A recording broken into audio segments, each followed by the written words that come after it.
In the following graph, we can see in the y-axis the power that need to supply to achieve a speed we describe in x-axis. Power is the energy that we need to supply per second. As a result of aerodynamic development, the solar car requires only 1.62 kilowatt, while the conventional vehicle requires 13.65 kilowatt to cruise at 100 kilometers per hour. And those facts clearly prove why the solar car is more thrifty when we're talking about energy. The line between the power velocity curvature and the rolling resistance curvature is the value of the aerodynamic drag by kilowatt units. So we can see that the line of the conventional vehicle is much longer than the line of the solar car.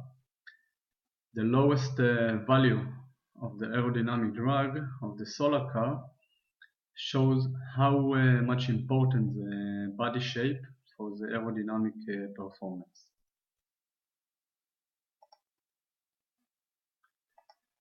As we know, the most important factor in race is the speed, but in high speeds and high acceleration, the lifting force can change the vehicle position.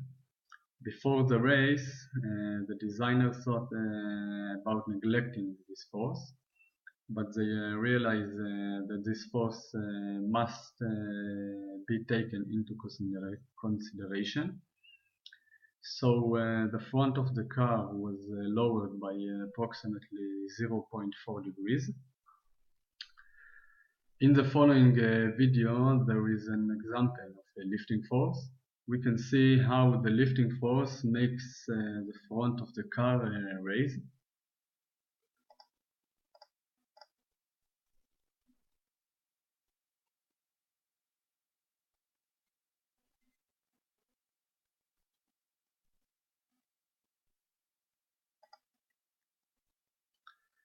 Eventually, after all the changes that made in the 96 model, it won the World Solar Challenge with two different new records, which are maximum speed of 135.34 km per hour and average speed of 89.76 km per hour.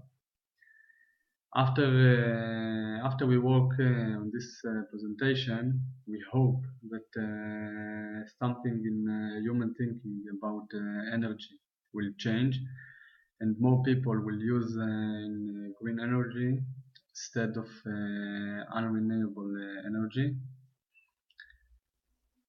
So remember, we have only one Earth, and we need to protect him for us and for the next generation.